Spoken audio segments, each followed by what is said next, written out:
समजत नाहीत मग त्यांच्यावरती SIT गठीत करणार का? कारण त्यांचा पण एक प्रमुख रोल आहे. त्यावेळेचे आमदार, त्यावेळेचे महापौर आणि त्यावेळेचे अधिकारी ते कल्पित नाहीत का? त्यांच्याविषयी काय बोलत? 100% आम्ही याची मागणी माननीय मुख्यमंत्र्यांकडे करणार आहोत. कारण आपल्याला माहीत आहे ज्या प्रकारे त्याने इथे जमीन विकसित केली ती खोटं बोलून इथल्या भोळ्या बाबड्या रहिवाशांना विकली आणि त्यानंतर त्याला सरकारीसुद्धा पाठबळ मिळालं की ते नगरसेवक झाले आणि त्याच्यामुळे ह्या अनधिकृत बांधकामांना कायदेशीर पाठबळ मिळालं. हे वेळीच रोखायला पाहिजे होतं. ज्यावेळेस 2009ला महानगरपालिका अस्तित्वात आली त्यावेळेसच जर ठरलं असतं तर नक्कीच ह्या बिल्डिंग झाल्या नसत्या, या रहिवाशांचा नाहक बळी गेला नसता आणि ते फसवले गेले नसते. आणि त्याच्यामुळे आम्ही माननीय मुख्यमंत्र्यांकडे मागणी करणार आहोत की त्याच्याविरुद्ध कडक शिक्षा झाली पाहिजे. त्याच्याकडून ह्या रहिवाशांना जे निष्पाप जे बळी पडलेले आहेत, भोळे बाबडे ज्यांनी पैसे भरलेले आहेत, त्यांचं पूर्ण कंपेन्सेशन मिळालं पाहिजे. त्याच्या माध्यमातून यांचं पुनर्वसन झालं पाहिजे आणि सरकारच्या माध्यमातून, महानगरपालिकेच्या माध्यमातून जे काय पुनर्वसन शक्य होईल ते सुद्धा झालं पाहिजे. ह्या दृष्टीने आम्ही प्रयत्न करणार आहोत.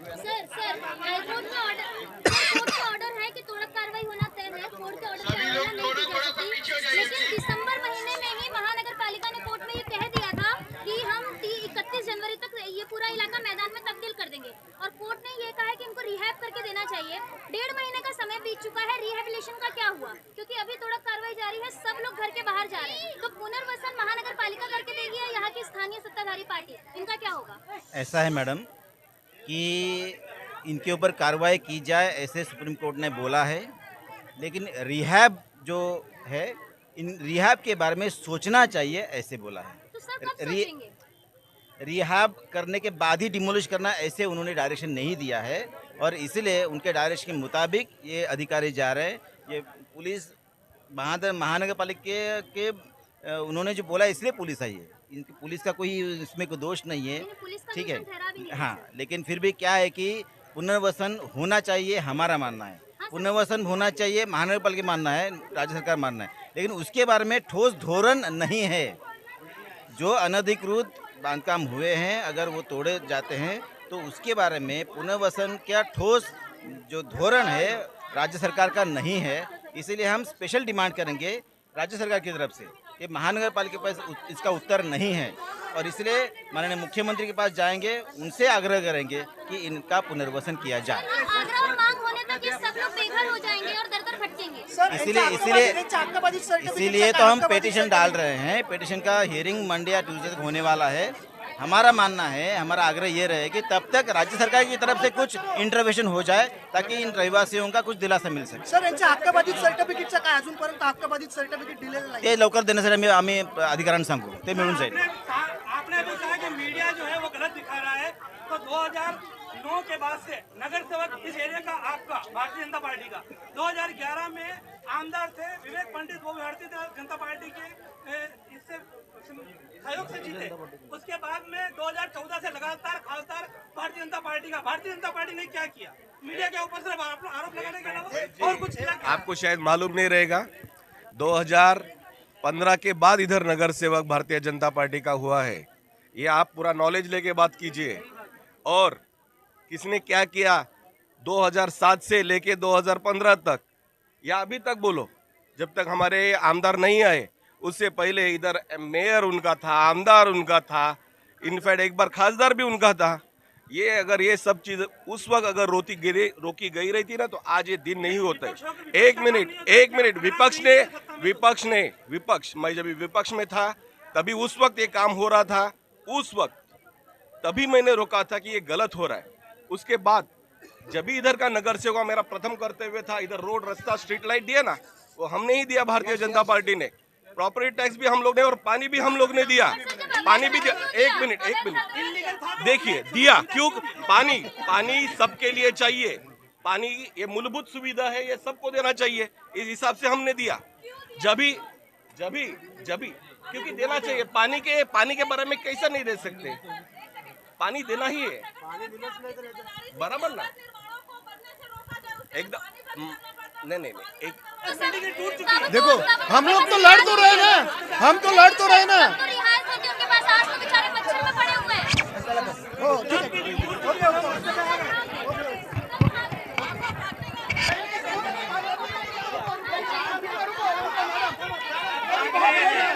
कोई भाग नहीं रहा है, आप वर्ड पर भी चलो, कोई भाग नहीं रहा है, आप वर्ड भी चलो। आप ये बताइए, हम यहाँ खड़े हैं, आज भी खड़े हैं, कल भी खड़े थे, आज भी खड़े। खड़े हैं सर, लेकिन आपके खड़े होने का क्या आप ये जाके हितेंद्र ठाकुर को जाके क्वेश्चन पूछो। तो आप अभी रूलिंग में है ना सर। देखो, हमारा काम देखो। देखिए, आप यहाँ पर मदद करने आए हैं। देखो, हम ये पूछ रहे हैं देखो। कि आपकी मदद का क्या उनको असर क्या है मदद का? सुनो सर, थांबा जरा, त्याला उत्तर दो। उत्तर द्या थांब उत्तर देताना हे उत्तर देताना हा बोला देखो, सुप्रीम कोर्ट पे एसएलपी दायर है, 3 दिन पहले एसएलपी डाली है। आप समझ लो, आज समझ लो एसएलपी डालना सुप्रीम कोर्ट ने 1 दिन में डाल के उसको हेयरिंग पे लाना कितना मुश्किल काम है। सर हम लड़ रहे हैं। देखो अभी कल मंडे को, ट्यूसडे को कोई डायरेक्शन है, कोई बड़े काउंसिलर है जिन्होंने सामने से अप्रोच किया है। एक हाई कोर्ट में भी हम रिट पिटिशन मंडे को डाल रहे हैं। सोचो मैडम, कल रात को 3 बजे हम लोग ने डिसाइड किया कि एक रिट पिटिशन डालना है हाई कोर्ट में, रिव्यू पिटिशन डालना है। आज समझ लो इतने लोगों का साइन, इतने लोगों का वो तो हम देखो हम क्या कर सकते हैं। हम सर सुनो मैडम, देखो जो देखो हम प्रयास क्यों, जो लोग बेघर हुए हैं सर, मैं समझ रही हूँ आप प्रयास कर रहे हैं, आप भी ऑर्डर है आप उसका पालन कर रहे हैं, आप यहाँ पर खड़े हैं, ये बहुत बड़ी बात है। लेकिन सर जो लोग बेघर हुए हैं उनके लिए हम क्या कर सकते हैं? देखो उनके लिए मैंने क्या बोला, मैंने क्या बोला, कल मंडे को मीटिंग लगाओ उनका हक का आबादित करने के लिए, उनको लिख के दे जाओ, जब भी इधर कुछ डेवलपमेंट होगी उनको उनका वो फ्लैट मिलेगा फ्री ऑफ कॉस्ट। क्योंकि मुझे मालूम है इधर क्या जनरेट होने वाला है, एज ए इंजीनियर मुझे मालूम है 35 एकड़ में क्या होने वाला है। तो जिसको भी डेवलप करना है, मैं आपको मालूम नहीं रहेगा मैडम, महानगर पालिका में जो मीटिंग होगी उसमें क्लियर कट मैंने बोला कि हमको मालूम नहीं कौन डेवलपर किसको डेवलप करना है, डेवलप करो, मगर मेरे लोगों को घर के बदले घर दो, आज दो कल दो, हम पूरा साफ करके देने के लिए तैयार है। हम पूरा साफ करके देने के लिए तैयार है। हमको देखो ये बिल्डिंग की कंडीशंस देखो, ये आज नहीं तो कल C1 में आएगी, तो हमको आज घर साफ हम देंगे, मगर हमको लिखित दो कि कल इधर जो भी डेवलपमेंट महानगर पालिका लेगी, कोई बिल्डर करेगा तो हमको हमारे घर के बदले घर दो। देखो आज के आज कॉरपोरेशन दे नहीं सकती है, कोई प्रशासन दे नहीं सकता है। आप जीरो में थे, सब जीरो में थे, पेपर नहीं थे मैडम, 70 दिन डे नाइट हमारे बच्चे लोग बैठ के इनके लिए रिट पिटिशन डाली है हाई कोर्ट, सुप्रीम कोर्ट में, C1 में बचा है हम लोग ने। तो हम इनसे भागेंगे नहीं, हम लास्ट तक इनको घर मिलने तक हम लोग इनके साथ रहेंगे। अग्नि सेना प्रयास जारी है, आप बहुत मेहनत कर रहे हैं, मैं मान रही हूँ, आप घर के बदले घर आज नहीं तो कल दिला भी देंगे। मैडम एक समझ लो, मिनट। मैडम एक समझो, प्राथमिक दृष्टिकोण सब से जानते हैं। टेंट नहीं बांध के मिल सकता, इन्हें रहने के लिए कुछ खाने पीने देखो ऐसा नहीं है। मैं सर से बात कर रही हूँ। हम 2 मिनट 2 मिनट खाने को पीने को रहने को सुनो। कुछ हेल्प हो जाए अगर राजनीति सुनो, आपके कोई बहन ने अभी पूछा कि इधर पानी क्यों दिया, रोड क्यों दिया। एक जगह आप बोल रहे कि ये क्यों दिया, दूसरी जगह आप बोल रहे, देखो कॉरपोरेशन में ऐसी कोई संवेदना नहीं, मगर हम लोग पर्सनली सुनो आमदार खासदार जो है पर्सनली मिलके देखो, एक लीव पिटीशन में आप अंदर आइए, मैं बताता हूँ क्या होता है। एक काउंसिलर 1 दिन का क्या लेता है, देख लो। देखो मैडम पूछो इनसे, 1 पैसा किसी ने लिया है क्या? नॉट मैडम एक समझ लो, देखो मैडम एक देखो, हम सुनो कोई देखो ए व्यवस्था कोई आपण ऍडजस्ट करतोय। 2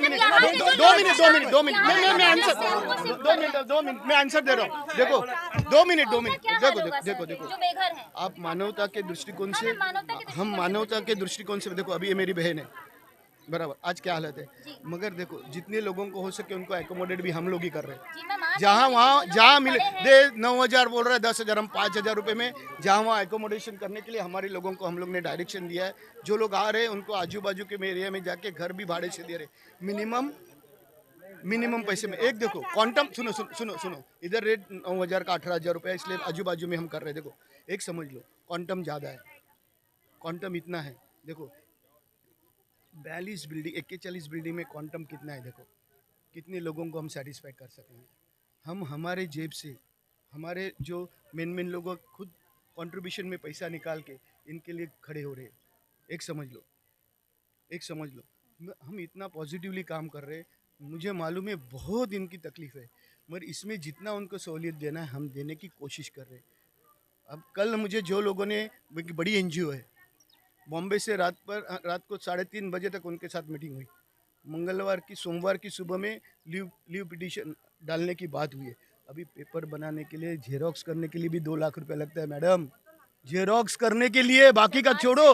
तो आज समझ लो जितने भी हमारे, बोलिए हाँ, पुनर्वसन के में ना बोलिए। पुनर्वसन की बात की जा रही है। पुनर्वसन तब होगा जब ये माना जाएगा कि यहाँ के रहवासी है। महानगर पालिका के उपायुक्त ऑन कैमरा बोलते हैं कि बिल्डिंग में कोई नहीं था, खाली बिल्डिंग थी, तोड़ा गया। देखो सुनो, पूरे बिल्डिंग चलो सुनो, हम लोग ने पूरा सर्वे किया महानगर पालिका के कहने से, और पूरा सर्वे करके मेरे लोग आए, प्राइवेट लोग आए मेरे, उन्होंने पर्टिकुलर हर एक के घर में जाके एरिया का कैलकुलेशन किया, उधर लिखा गया उनके जो नाम पे जो है उसका वारिस कौन है, उसकी वाइफ है, उनके लड़के कितने, उसका पूरा स्टेटमेंट तैयार किया। 41 बिल्डिंग का करने के लिए कम से कम 25 दिन गया, और वो पूरा स्टेटमेंट महानगर पालिका में दिया। वो C1 थी। नहीं, लेकिन ये सब तो पहले से पता था ना, सितंबर से सबको पता था कि टूटने वाला है। तो ये पेपर वर्क तब क्यों नहीं किया गया सर? जैसे 25 दिन का है, लेकिन अगर 8 जुलाई को ऑर्डर आया था, तब आप करते तो। एक रीट पिटीशन ऑलरेडी गई हुई है, देखो एक डाली है, उसका रिझल्ट नाही आ रहा है, तो दुसरी रीट पिटिशन कशी मग करेल? तुम्ही मला सांगा, आता आमच्या बिल्डिंगा तोडल्या गेल्या, आम्ही रोडवर कसं राहून राहिलो मातीमध्ये, मग आम्ही काय करू? तुम्ही हे देखो, बाकीचे सुनो, बिल्डिंग सुनो, तोड वाचवासाठी आले का? अरे सांगा ना मला. थांब रे बाबा, थांब तिच्या प्रश्नाचं पण उत्तर देतो, थांब रे बाबा। सर आप कर रहे हैं कोशिश। मैडम आप थैंक यू भाड़े से वेरी हो ना? Much, thank you. एक मिनट, आप भाड़े से हो ना? कौन बोला भाड़े से? कौन बोला? बदलाव सामने